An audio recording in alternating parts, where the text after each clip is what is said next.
Good morning, everyone. Merry Christmas. I hope this finds you well and living your best life in Jesus Christ.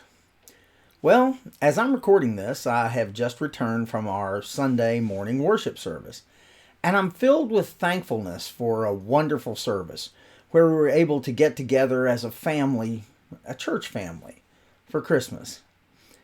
As we read the scriptures foretelling Christ's birth, his conception, his arrival, his purpose on earth, and his death on the cruel cross, his resurrection, and his coming back as king, I hope I'm not the only one who felt awed that God loved us so much that he was willing to send his son to suffer and to take away the sins of mankind. What a wonderful Savior we have in Jesus. I mean, no wonder Christmas is so special to us. During the service, I was honored to read Isaiah 53, which is part of the prophecy of Christ's coming. And I'm going to read now verses 4 and 5, as I did this morning. Surely he took up our pain and bore our suffering, yet we considered him punished by God, stricken by him and afflicted. But he was pierced for our transgressions, he was crushed for our iniquities. The punishment that brought us peace was upon him, and by his wounds we are healed. Healed. You know, every time I read that, I'm reminded of how much we need the healing touch provided to us through Christ. I mean, it's good to know that we don't serve a God who cannot understand pain and suffering. No, we serve a God who loves us, who understands our pain, and wants to not only heal our bodies, but our hearts as well. I don't know about you, but, for our special Advent calendar today, I'm blessed with the gift of healing in our lives. Every day I pray for folks on our prayer list, and I ask God to touch and heal their bodies. But there are also some that I ask to touch and heal their spirits.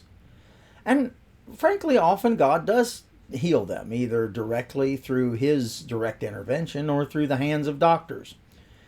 But it is discouraging as the list always seems to grow longer and longer, and I can't help it. I'm human. Sometimes I breathe a discouraged why. At these times, I'm reminded that we were not created to suffer. It's only through our fall in the garden that sickness and death entered the world.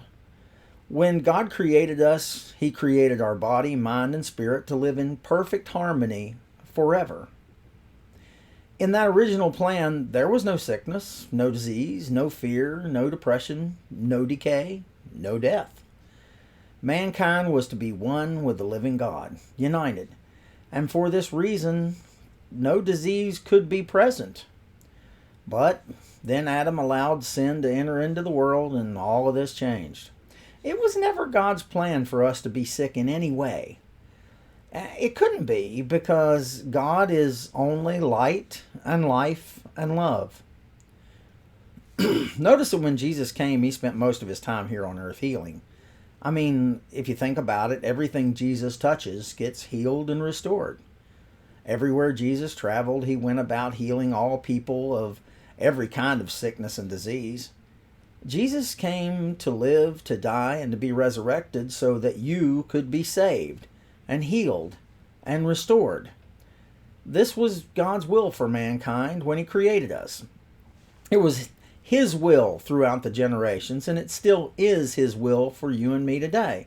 Healing was, is, and will be his will forever, because Jesus is the same yesterday, today, and forever.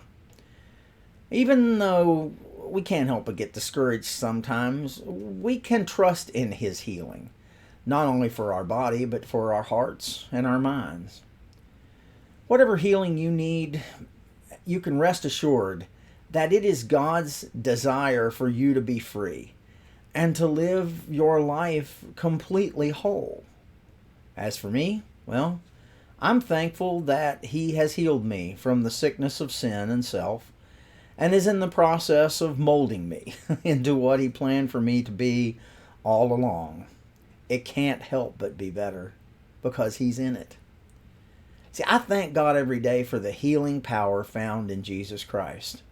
I mean, without that healing, where would I be? Or for that matter, where would you? I hope you make today a terrific day. I want you to know that I'm here if you need me, and I love you all.